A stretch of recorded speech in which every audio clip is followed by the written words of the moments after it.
ये ओए ओए ओए ओए ये आज असेंबली में इनका फटा हो गया है, एमक्यूएम और पीपल्स पार्टी का।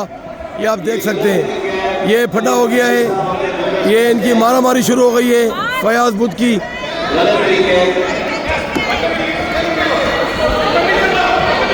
देखा,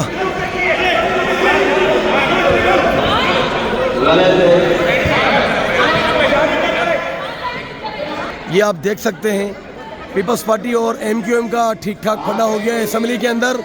ये जो हमारे ऊपर इल्ज़ाम लगाते थे, इमरान खान के ख़िलाफ़ जो बात करते थे, आज आप देख लें ये अल्लाह ने इनको आपस में लड़ा दिया है। ये आज आपस में लड़ रहे हैं।